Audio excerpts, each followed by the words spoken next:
5 of the high school football season. This is High School Football Rewind, brought to you by Stark Media. Drew Sarachman alongside College Football Hall of Famer Jim Ballard. We are recording from the Stark Media studio in downtown Massillon. We're going to get right into things this week. We'll start with the pack. It was Orville with a 41-8 winner over Manchester. Triway takes down Tuslaw 41-14. Shout out to Triway quarterback Zach Miller. Big game, 6 touchdown passes. Zach's a great kid. I've known him for a while from my time down there. So congratulations to the Titans and him for the big win this week. Canton South loses in overtime up against a talented CVCA team, 42-36. Offense keeps rolling for the Wildcats, but they were really gashed on the ground this week. South can fix that defense, Jim. I think they could be a dangerous team. I've seen CVCA on tape probably 3 or 4 times this year. I work with their quarterback at Ballard Quarterback Academy, Ryan Weehee, and they just line up, Drew, and just pound you and pound you. A lot of veer stuff. Don't throw the ball too much. They got a great running back who's heading to Kent State to wrestle. 4-year starter, pretty big on the offensive line. They're good, and what they're like Perry in the way that they control the line of scrimmage, they control the clock, and they try to shrink the amount of possessions that the other team has. Mm-hmm. Yeah, like we said, Canton South, they've been rolling all year on offense. They just got to, tidy up that defensive side, and I think they can make a run. Jim, Poochie Snyder's a really good quarterback. We've known that for a while, and he's doing things the right way. Certainly is. I mean, he's thrown for almost 1,200 yards on the season, 10 touchdowns, leading the area in a lot of different categories. Been very efficient, doing a great job in I believe his 3rd season now as a junior. Mm-hmm. Coach Dennison has come in and put his footprint on that program. Canton South was kind of down, and he's done a great job after he left New Philly and brought new life into the program. Facilities have gotten better, kids are getting bigger and stronger, and he's got it rolling down there. Great win for CVCA. I wasn't sure how that one was going to play out. You knew both teams were very good, very well coached. But it was the ground game that really controlled it for CVCA. As you said, Drew, they got to shore some things up on defense, but they can score. As long as Poochie Snyder's healthy, they can score with anybody in the county, and they can go back and forth like an Arena League game. Yeah. Also in the pack, Fairless came out on top in a great game at Northwest, a game that Sam Berkwin had on 106.9. It was tied 28-28. With 6 minutes left to go in the game. Fairless gets the ball back. Gavin Wickham hit a field goal for the win, 31-28 Falcons. Up in Salem, Central Catholic took down previously undefeated Salem. It was 35-31. We talked about this last week.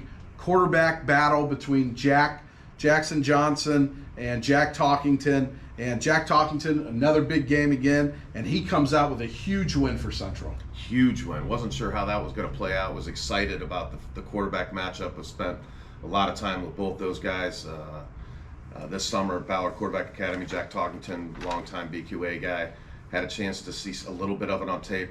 Jack and I are going to break that down tomorrow, I believe. Both quarterbacks played extremely well. Talkington with over 200 yards rushing, 120 yards passing. Jackson Johnson had another big game, but it was an interception down the stretch that really sealed it for Canton Central Catholic to have them go down there and get a big win. Looking forward to seeing how they build on that win. We got the game, TJ Downing and I have the game Friday. It's going to be an exciting game against Alliance. We saw Alliance week 1. We know what they can do with Jake Zerbrug. Another great quarterback matchup. Talk about some of the quarterback play in Stark County right now. Unbelievable. It's off the chart, as good as it's been in a long time, if not ever. Yeah, and as you said, you and TJ Downing will be on the call for Alliance at Canton Central Catholic Friday night. That's on 99.7 FM, and that's a great segue to Alliance. Their offense continues to put up big numbers. Over the past 3 weeks, I believe they're averaging 50 points a game or maybe a little more. They beat Norwalk this week 41-26. Jim, what are you expecting in this game, Alliance at Central?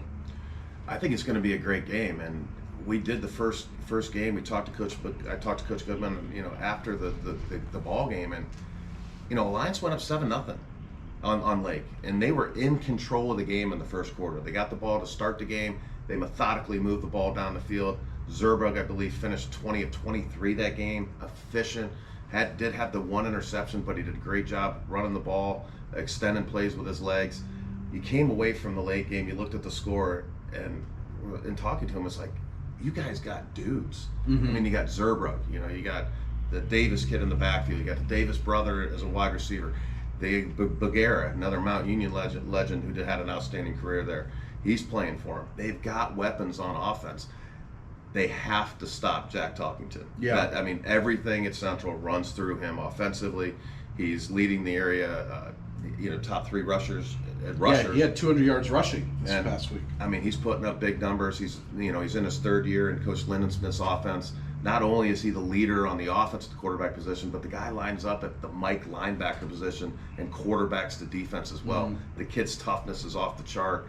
He plays extremely hard. It's a benefit for Central Catholic to come home, have a home game for Coach Trucker, and I think it's going to be a great ball game. I think it's going to be within a touchdown either way.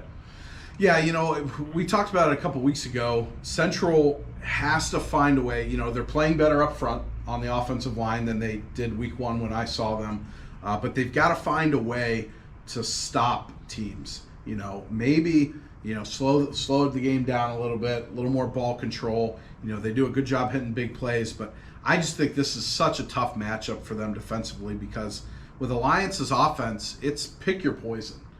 You want to load up the box to stop Caden Davis and Zerbrug run the ball. Zerbrug's on the they've got a lot of athletes on the outside. I like what they do on defense. They bring some blitzes. They move around. But I just think it's a really tough matchup for Central going in, and we'll see what happens this week. Another EBC team, Marlington, continues to struggle scoring. They go down 35-10 to Youngstown Cheney. Talented Youngstown Cheney team. Athletic.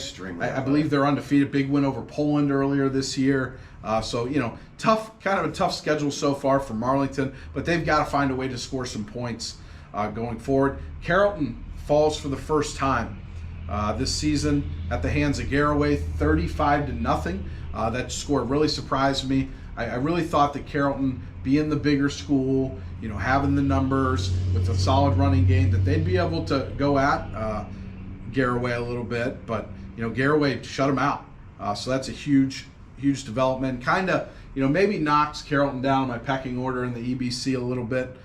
West Branch, another EBC game, beat a physical Ridgewood team 35-14.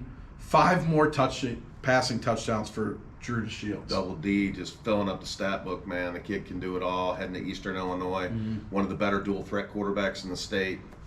Does it with his legs. The lineage with Big Brother who went to Akron U. Drew's doing a tremendous job, having a great season. There isn't anything the kid can't do on offense.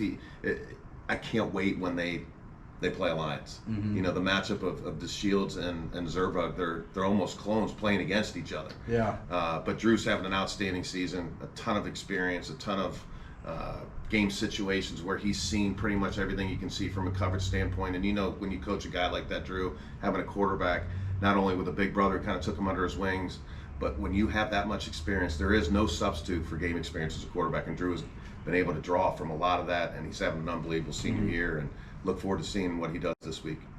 Yeah, so that wraps up everything in the EBC. Real quick before we take a break, I want to mention Ben Wallenberg's Chocolates and Nuts. They are in the Fulton Drugs Plaza across from Stadium Park. Great roasted nuts, homemade chocolates, peanut brittle. I went and got a bag of peanut brittle last week. Oh my gosh, it's so good. It's thin, it's buttery, it's really good stuff. Get down to Ben Wallenberg's Chocolates down on Harrison Avenue and 25th Street across from Stadium Park in the Fulton Drugs Plaza.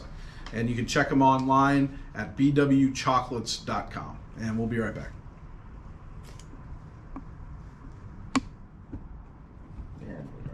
Spirit of Stark embodies the pride that each community in our county has for their local schools and teams. That's why when it's time to find the best in custom apparel, look no further than Spirit of Stark, located at 409 Erie Street North. Custom embroidery offered on almost any type of garments, from shirts and jackets to hats, pants, and shorts. Their state-of-the-art equipment allows Spirit of Stark to fulfill any order, big or small. You name it, they can do it. Want to look your best heading back to school this fall? Contact Spirit of Stark at 330-806-6745. We can't wait to hear from you.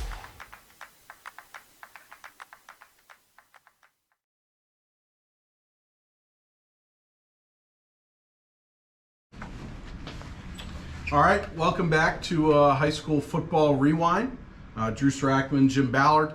Last week over at Tom Benson Hall of Fame Stadium, it was Perry getting their first Federal League win of the season with a 38-28 win over the McKinley Bulldogs.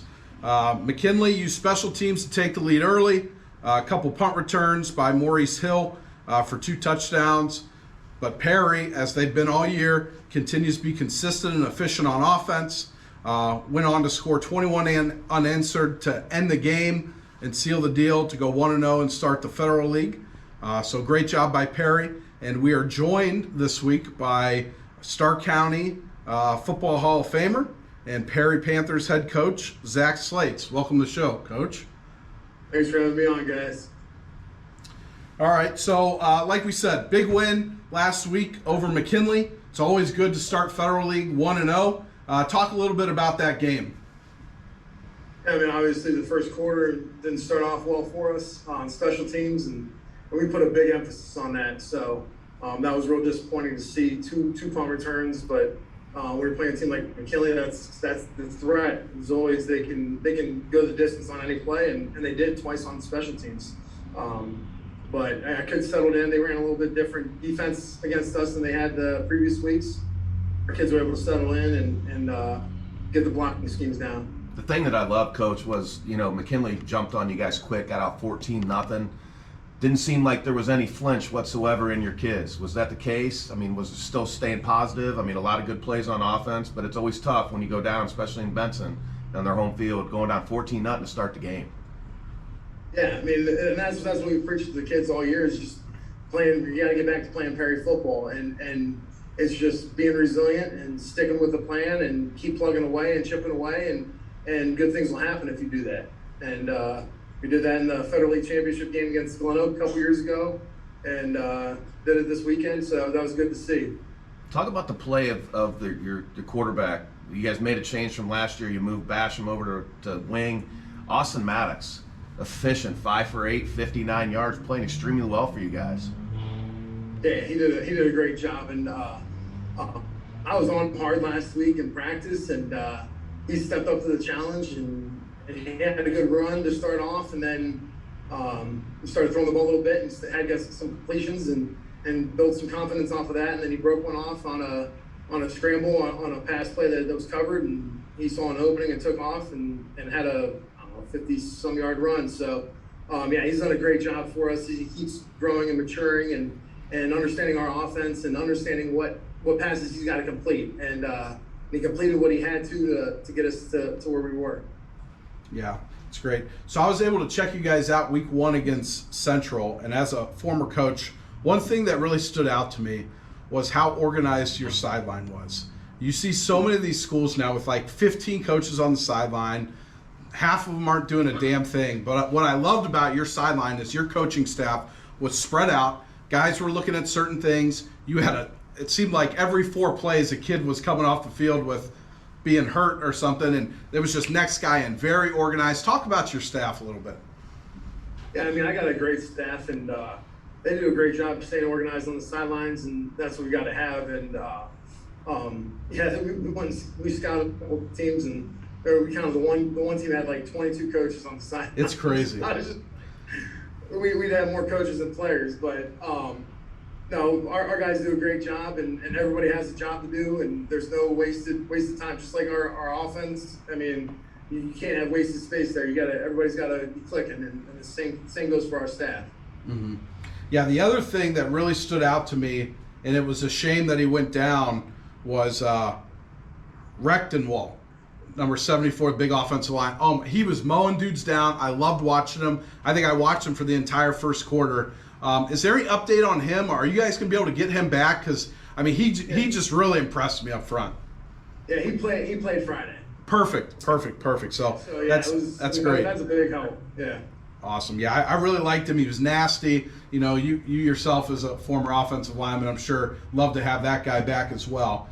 Yep. So now you're settled in. Here comes the tough question. So now you're settled in your second year at Perry as the head coach. Transition's obviously going well. You got your staff rolling. You know, the kids are buying into what you're preaching. When are we going to see Massillon and Perry matchup come back? Come on, Coach. We'll see in the playoffs. That's when the matchup will occur. All right. Well, I'll take that. Fair enough.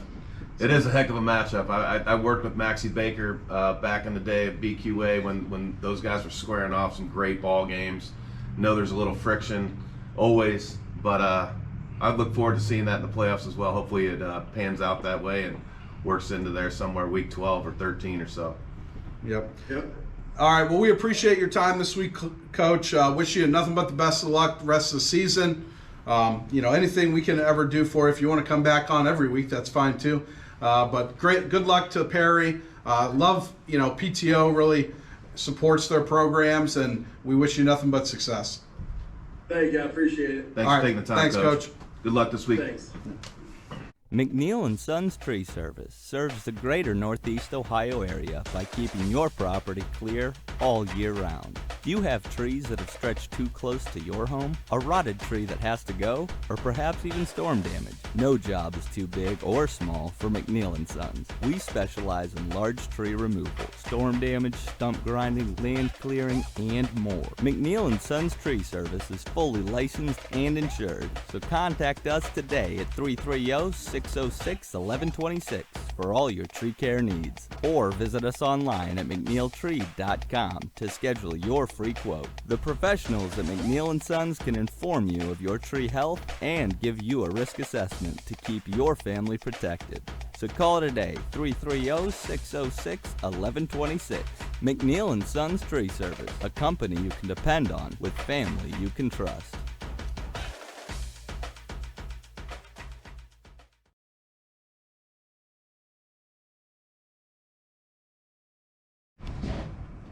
All right, we're back here on High School Football Rewind. Drew Sarachman, Jim Ballard.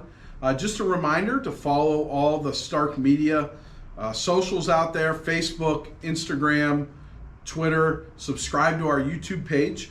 This video usually drops sometimes Wednesdays. Subscribe to the YouTube page. You'll get an alert. It'll be up there so you can see it. We're also uploading, all of our broadcasts that we do, 99.7, 106.9, and the YouTube stream all the time. Also, make sure you get on all our socials.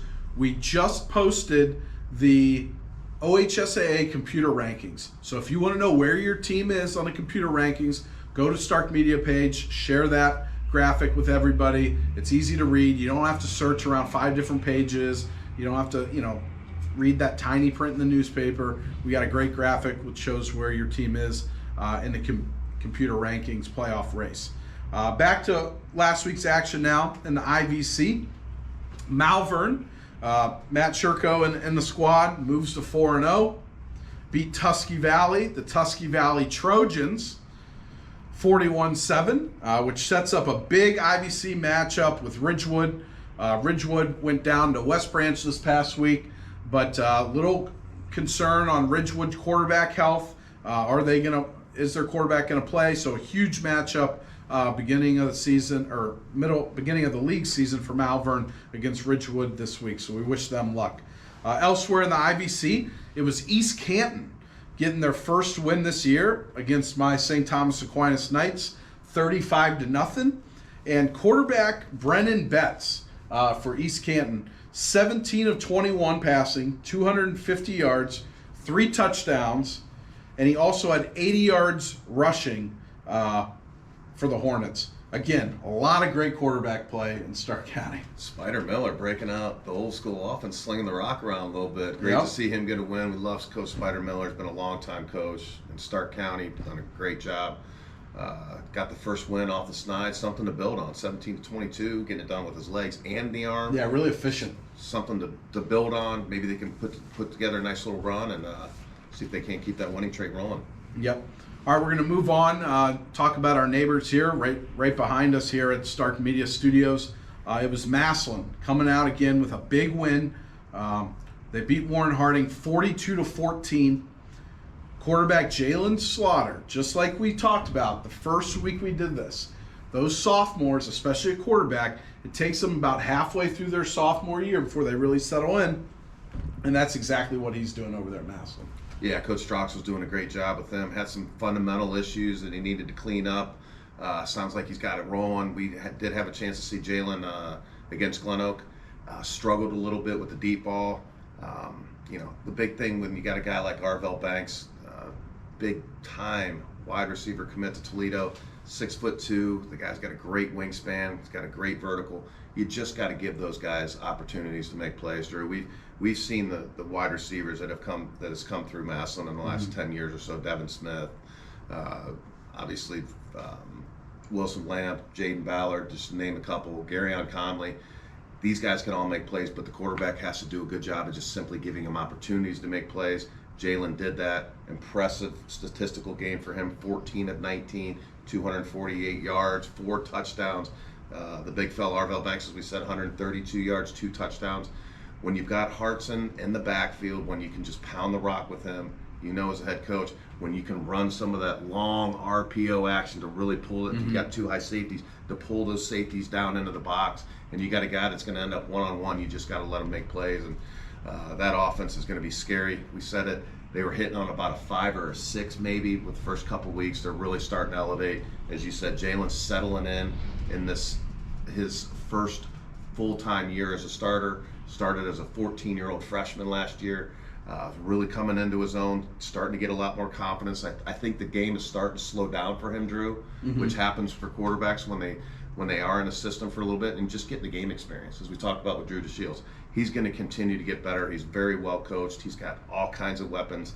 But the thing that makes the offense go is the ability of the defense to get extra possessions on turnovers and 3 and outs. Yep. That defense is lightning fast. They've got a great test this week against St. Ed's is coming into town.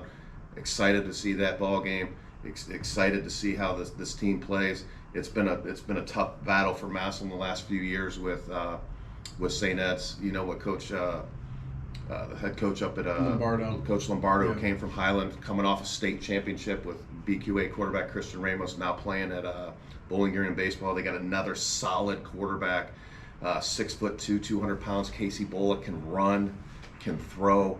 He's a lot like Jack Talkington if you need somebody to compare him to. Just a big, thick kid that can run. He's got great football IQ. It's going to be a great game in Tigertown on Friday. Yeah, and I look at this game as a measuring stick for Massillon of how they've improved since week 1. Maybe St. Ed's isn't quite as good as a Moeller team, but they're up there. They're in the upper echelon of Division I, big schools in the state of Ohio. So I think this is going to be a good measuring stick game for Massillon. And, after that, then the following week, they host Austintown Fitch, who's really good too. 4-0 rolling so right these now. next 2 weeks for Massillon, it's not make or break because it's a long season, but we're going to see how good this year's version of Massillon Tigers are these next 2 weeks. And this week over at Paul Brown Tiger Stadium, Sam Berkwin and Jeff Shreve will be on the call for Rock 106.9. Make sure you check them out. So it'll be great. Should be a great game over there. Great crowd over at Paul Brown. Now we move into the Federal League. Green, the game you and TJ did last week, beat Jackson 29-28. Talk about that game. How long we got? As much time as you want. We're on YouTube, man. We can go forever. I'll tell you what.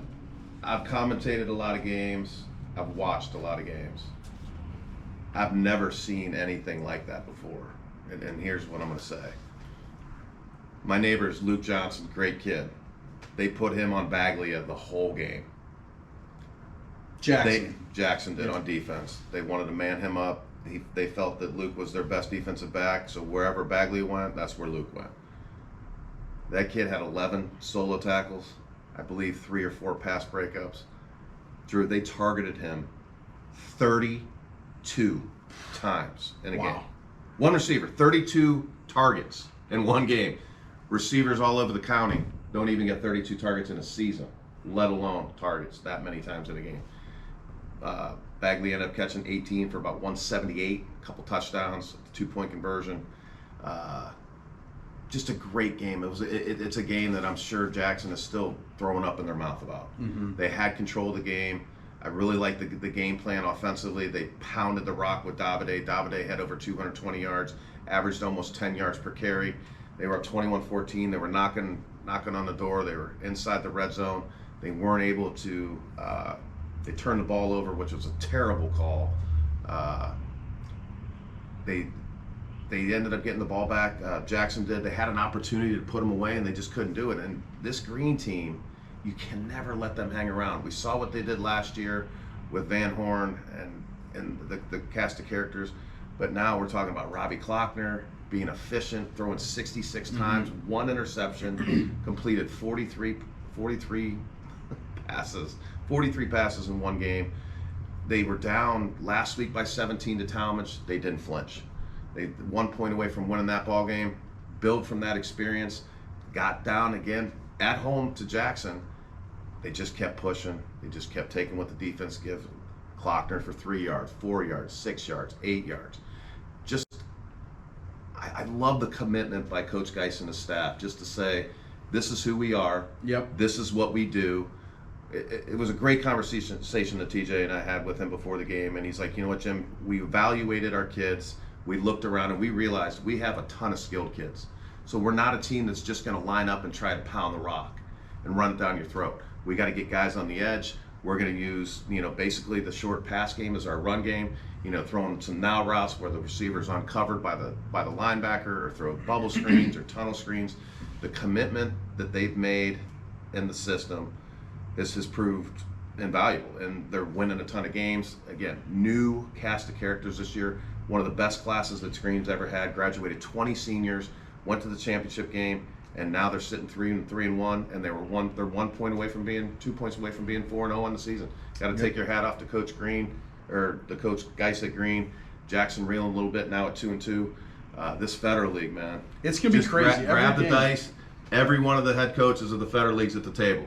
Everybody's got a shot to win. Yep. Every single week. There is no guaranteed wins in the Federal League this year. No, it's really evenly matched. And Jeff Tyler and myself were talking on our broadcast last week, the Lake and GlenOak game, is the Federal League may not this year be as talented as, usually the Federal League's one of the top big school leagues Great. in the state. This year, maybe they might not be that, but like you said, it is just an even playing field. The talent is distributed well. There's good coaching. There's going to be some insane games in the Federal League this year. And, this week, Jackson, they can't, they're going from one extreme to the other. Team that's throwing the ball all over the place, now they got to take on Perry. And you know what Perry's going to do? Perry is who we've known they are and who they will be, and they're going to come out. They ran it over 60 times last week. We talked to Coach Slates earlier. Very efficient, 5 for 8 in the passing department. They just do a great job of lulling you to sleep. A run play, a dive play, a counter, and then bang, you run that play action. You got the tight end on the corner. Safety's looking into the backfield because, as you know, when you play Perry, you walk more guys down in the backfield. You try to play man-to-man. Simply because they run the ball so much, you're gonna roll the dice with your one-on-one matchups with the wide receivers and defensive backs, safeties over your tight ends. They do a great job of doing that. If you're Jackson, Perry's a 4-3 team. They walk the safety down. They play the most basic coverage because they want to keep everything in front of them. All they do is play cover 3, some cover 4. I've been covering them for a long time. Easy to see on film. No mystery what they do. They just line up. They try on offense, as we know, they run the wing tee. They're going to run the ball. They're going to keep the ball in between the hashes most of the time because they're trying to shorten the game. They're trying to shorten the amount of possessions that the opposing team does. And on defense, we're going to play cover 3. We're going to give you the hitches. We're going to give you the flats and the quick outs. But what we're saying is we're going to keep it in front of us, and we don't think that you're going to be able to put together 8, 10, 12 play drives. And for Jackson to win this week, they got to get more from their quarterback, Laterulo. 6 for 14. There were 3 times where they went cover 1, press man last week. Green did. They ran slot fades, and he overthrew the ball. Not one time did the receiver even have an opportunity to get a fingertip on it. You cannot do that as a quarterback, especially when you got guys that can make plays. They got to get better in the pass game. They got to find more consistency. They got to get a little bit better with his reads. It's only his second start. Lesko's still hurt. They do have a very, very, very talented freshman, Lucas Koch, who they brought up. Would love to see him maybe get in the mix a little bit. I know he's only 14 years old, but what we saw last year with Jalen Slaughter at Massillon, a young kid. This is a kid who, to me, is better than where Jalen Slaughter was last year as a freshman. He's extremely athletic, running a 4.6. He's got a very strong arm, threw 80 miles an hour off the mound this past summer. Maybe look at him maybe down the road a little bit, see what he can do. But for now, Jackson just has to shirt up. They got to keep scoring points, and they just got to get more from the quarterback play, because Davide is going to bring it each and every week. Yeah, I think the key to this game is going to be Jackson's front 7 on defense. We know they've got injuries at linebacker, but that defensive line and those linebackers are really going to have to step up if they want to slow down Perry, because Perry's scoring in bunches. So that's going to be really tough for Jackson. As far as Green this week, Jeff Tyler and myself will be up at Green for McKinley versus Green. It'll be on our YouTube stream, so you'll be able to watch and listen to that game this week. So if you're a McKinley fan, you don't want to make the trip up, check us out. YouTube stream game of the week, McKinley at Green. Rivalry game, not a Federal League matchup, but Hoover last week takes on Louisville, beats them at home 34-8. Not some of the historical great Hoover-Louisville matchups we've seen, but Hoover's a young team that's starting to play well. They've come a long way from the preseason to now. They're starting to play well. Louisville, we talked about a couple weeks ago their struggles on offense. They're starting to click a little bit better on offense, starting to move the ball a little bit more. But again, 4 turnovers. It's just not going to happen. You turn the ball over 4 times if you're a team in high school football, probably 80% of the time you're not going to win. More than that, actually. But to your point, you can't turn the ball over. Especially at the quarterback position. Davion is a little bit lighter. They run him quite a bit.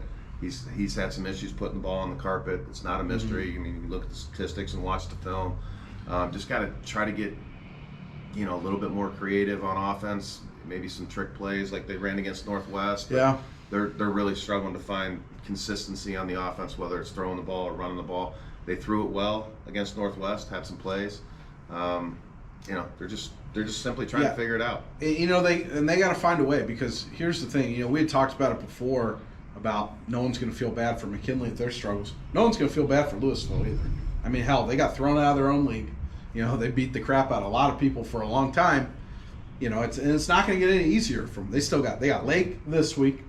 They've got Perry coming up on the schedule still. They got GlenOak coming up on the schedule still. So, not an easy go of things for Louisville. They got NDCL, a pretty good team up north, still on the schedule. So they're going to have to find a way to stop turning the ball over if they want to win. Defense, up until this week had been playing pretty well too. So, we'll see what happens there. Game that Jeff Tyler and I did last week, Lake and GlenOak. And we talked about it. We said this game's going to be closer than a lot of people think. A lot of people are counting out GlenOak because of the big score discrepancies in the Massillon game and the Fitch game. But I'll tell you what, Coach Rennie Wilson told you we might be a year away. I told Mike Cook on the phone yesterday, no one's buying that shit anymore. You guys are not a year away. Not falling for the banana in the tailpipe anymore. GlenOak is a good football team. Yeah.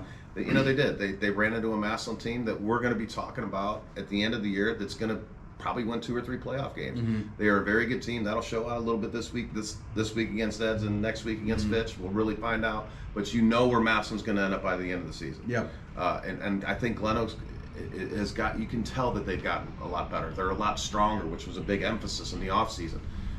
Is getting back to pounding the rock like they used to with Briante Dunn and some of those kids. I like what the Burt kids are doing. Very athletic. The thing that impressed me was the backup quarterback coming in. And I'll get to that in a minute. And doing a great job. He came in. I loved it when he came in against Massillon at the end of the game, because it's like, all right, the backups are in, and this kid was competing, and he competed to the last throw of the game. Absolutely. He rolled to his left. It was an insignificant possession, but the offense and that kid was competing. He threw a dart all the way across the field for a touchdown. He impressed me that drive, and I'm like, My first thought was, Burt's athletic, and we know what he can do. He can throw. Mm-hmm. But then it's like, man, what if, and after last week, maybe this happens. You put Burt in the slot. Now you got a Burt brother in the backfield. You got a Burt kid in the slot. And then you got a kid that's, a pretty good passer. I mean, he did some good things. Coach Garcia has some things he can play with now. Yeah, when we talk about that, people are like, well, now there's a quarterback controversy. There's not a controversy. That would not be a controversy. This is a great problem to have if you're GlenOak. You've got Adrian Burt, who's a sophomore. He was under the weather this week. I don't know if that contributed to why he came out. I know he was exhausted. He had to go to the doctor all week. He comes out of the game. Cole Anderson comes in. But this makes GlenOak a better football team. Whether you decide to play them both, whether you decide to go with Cole Anderson, or if you decide to go, with Adrian Burt mostly. But this makes you a better football team, because now you've got someone that can throw the ball and make plays. And he did absolutely that. He came in with no fear and said, I'm going to win this game. And you know what? Hats off to the GlenOak coaching staff for allowing him to be aggressive. Because when you have a backup quarterback, you're not always sure what the comfort level is. You're an offensive coach by nature, and a head coach. When you get the backup in, it's like, all right, how's he going to respond? He doesn't have a lot of experience. He's not getting a lot of the reps during practice. What's he going to get, 2-3 reps maybe a day? Especially when you got a sophomore in there who needs the reps. Exactly. It's so much harder, and I've been on both ends of this. It's so much harder to be a backup quarterback than a starting quarterback because of that fact. You only get limited amount of reps. Not only do you get limited amount of reps, but you get limited amount of throws in those reps to those receivers that you're not sure exactly how he's going to run the route in the game. Because as you know, when you do 7-on-7s and you're practicing, game speed, game things are just different. And he came in and he did a great job. And maybe it's one of those things where you put a package in for Burt, you keep him as a quarterback, then you move him in. The thing is, you give teams something else that they have to game plan for. It's like, well, if this guy comes in the game, what can we expect? So now the defense is going to have to spend more time in the film room to try and figure out, if he does come in, how are we going to play against him? He is different than Burt with some of the things he does.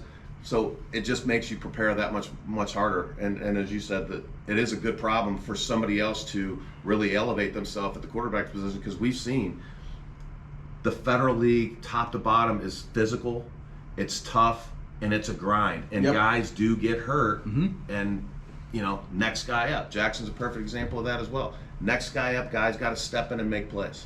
Yeah, so let me tell the tale of this game a little bit. It started out, GlenOak maybe got a first down or two. Lake goes down, gets the ball, goes for it on 4th down. Okay, and this play was important as the game went along. They put trips out there. Slot guy ran a hitch. Strong safety for GlenOak did not get to his drop. His eyes were in the backfield. They complete that pass, and it might have gone, I think on 4th down, it was a touchdown. I don't know if he had a touchdown. They converted it, touchdown. Okay. Lake goes in, scores again, goes up 13-0. All of a sudden in the second quarter, nice punt return, or a nice kickoff return for GlenOak. GlenOak's defense starting to have some success, running to the football. They get a score. Nice drive, go down and score. Avante Burt runs it in for the touchdown. Then Lake comes back out, goes back to that same pass play that they scored on before, and the GlenOak defender, I saw him got chewed out on the sideline on the 4th down play, gets to his drop, picks the ball off, takes it for a touchdown. And I don't want to use a term that I used with you guys earlier about Lake, but I think Lake was a little worried at that point. It's 13-13 going into the half. GlenOak is running around. They're being physical. They're talking a little shit, playing with some confidence. And Coach Garcia got them all together on the field before halftime. He was pumping them up, and they came out ready to play. Second half, we come out. Lake has a good drive. Goes down and scores. They're doing the quarterback thing back and forth with Jarvis and with Butler. Cale Jarvis with the interception this game. That's the first time he really struggled. Second half, back-to-back, kind of tough possessions for him. But, hats off to Lake. They hold on for the win. It got dicey in the end. Like we already talked about, Cole Anderson came in for Adrian Burt, throwing strikes, threw a nice touchdown pass in the end zone, had a chance to win it at the end. But, hats off to Lake. They're really banged up, and they found a way to beat a hungry GlenOak team. Now, GlenOak's going to build off that, and I think Lake has an opportunity to build off that. Maybe they get healthy a little bit this week with, let's face it, I think they're going to beat down Louisville. I mean, I don't want anyone in Louisville to get mad at me, but it's just the reality of where the two programs are right now. So the one thing I want to point out, though, so Will Butler was our player of the game. When he was in there at quarterback, it made a GlenOak defense who looked very good the entire night, especially against the run, and those types of things. It made them look small because he just runs so hard. He runs so well. And, we talk about guys transferring and stuff like that. He transferred, he moved to Lake. If you're Mogador, how do you let Will Butler leave your program? I understand, he played at running back, but watching this kid play quarterback, I've coached a lot of quarterbacks in Ohio who've been successful. I've been on a lot of successful teams, teams that won state championships. You have to be able to recognize talent and keep your talent in place. Will Butler is a stud. He can throw it, he can run it, and I'll tell you what, shame on Mogador that they weren't able to see that potential in him as a quarterback. And he's excelling at Lake, and I'm happy for him. Yeah, he's a great kid. I mean, what he's been through the last couple of years, he didn't start as a sophomore, really didn't get an opportunity. As a junior coming in, there was a couple guys on their staff that really wanted Will to be the starting quarterback. Coach Adorney thought that was not the right move. One of the coaches left, and bottom line was Coach Adorney started his nephew. Then they moved Will to tailback, and Will sucked it up and played his ass off for him, started on offense, started on defense. All he did was run for over 1,600 yards, was All-State. Portage Trail Player of the Year. Yeah, stud player. The bottom line is he's a quarterback, not a running back. So he didn't want to stay, so he left. And now he has an opportunity, and I think that if you've seen any of his tape, the kid can flick the ball 50 yards. Oh, he's very talented. We saw the throw that he made against Alliance week 1, rolled to his left on 4th and 8, throws across his body on a backside over route, 25 yards, falling to the sideline for a touchdown. He scored numerous touchdowns on the ground. Last week he was instrumental in the game-winning win when he ran it, 6 times in a row? Yeah, they did their entire game-winning drive. It was him running the ball. They handed it off on a jet sweep once. They handed it off to Solberger once, who had a nice carry. But that was, okay, we've got a dude that you can't stop, and we're going to run him right down your throat. And, I mean, he built on the experience that he got playing running back last year.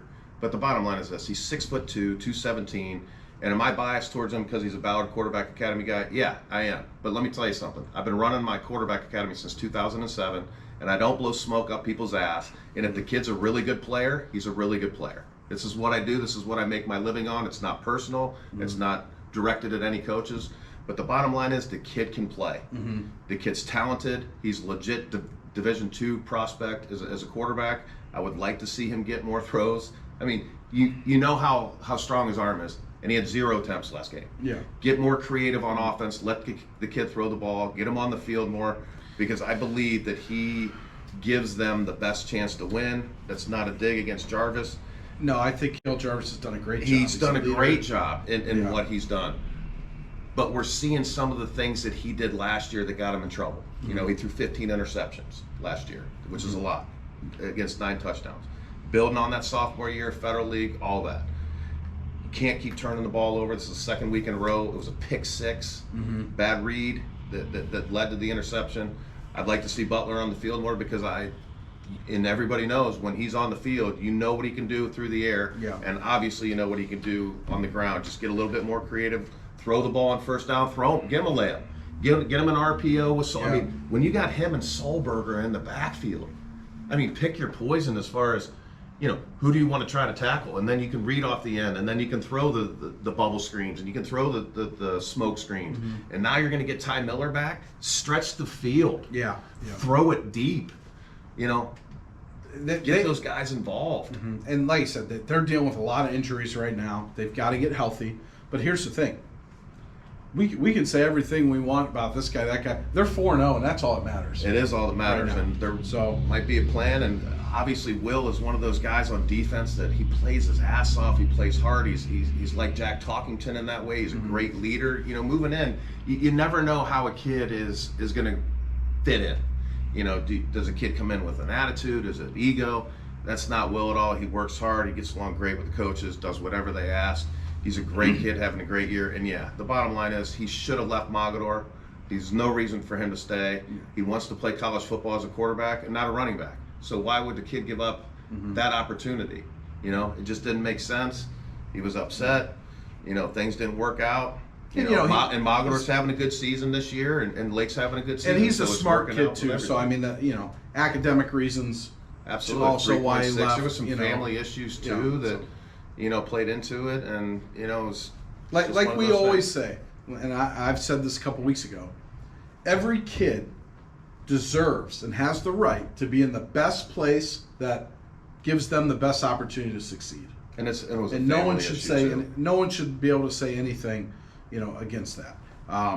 So you know that kind of wraps up our coverage for the week. You can check us out next week on High School Football Rewind.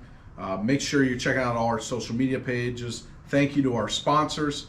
This week, as far as game coverage goes, we've got you and TJ at 99 on 99.7 Central hosts Alliance. Sammy B and Jeff Shreve over here at Paul Brown Tiger Stadium. 106.9 St. Ed's takes on Massillon, and Jeff Tyler and I will be up at Green for McKinley at Green YouTube stream game of the week. So appreciate everybody joining us. Make sure you share out our show, and good luck to all the players and coaches this week.